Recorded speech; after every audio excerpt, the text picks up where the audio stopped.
Kepergok hendak rampok rumah milik keluarga sendiri, Miko diamankan. Rampok yang beraksi seorang diri di lorong Terusan 1 Kelurahan 5 Ulu meringis kesakitan ketika diringkus unit Pidum dan Tekap Satreskrim Polrestabes Palembang.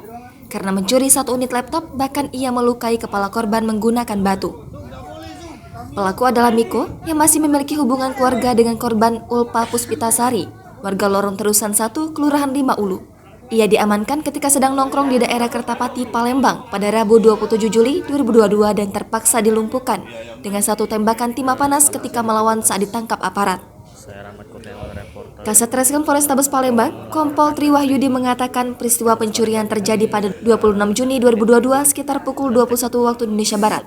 Pelaku dipergoki oleh korbannya saat itu baru pulang. Sempat terjadi aksi tarik-menarik laptop antara korban dengan pelaku. Saat korban berteriak meminta tolong, pelaku justru memukul kepala korban menggunakan batu. Selain itu, pelaku juga mencuri tabung gas yang ada di rumah korban. Bahkan dari kekerasan yang dia alami, korban Ulpa mengalami luka di kepala sehingga harus mendapatkan 8 jahitan ketika dirawat di rumah sakit.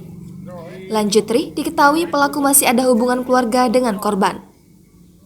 Pelaku dijerat pasal 365 KUHP tentang pencurian disertai kekerasan dengan ancaman hukuman di atas 5 tahun penjara. Sedangkan pelaku Miko saat diamankan mengakui perbuatannya. Digiring ke Polrestabes Palembang, ia mengaku telah memukul kepala korban sebanyak 3 kali. Aksi pencurian sudah ia lakukan sebanyak 5 kali di lokasi berbeda-beda. Terpisah, korban menceritakan kejadian jika ketika dipergoki, pelaku mengenakan penutup wajah. Namun ketika ia meminta tolong, pelaku justru menghantam batu ke kepalanya. Ketika pelaku kabur, sejumlah tetangga dan warga sekitar melihatnya sehingga mudah dikenali.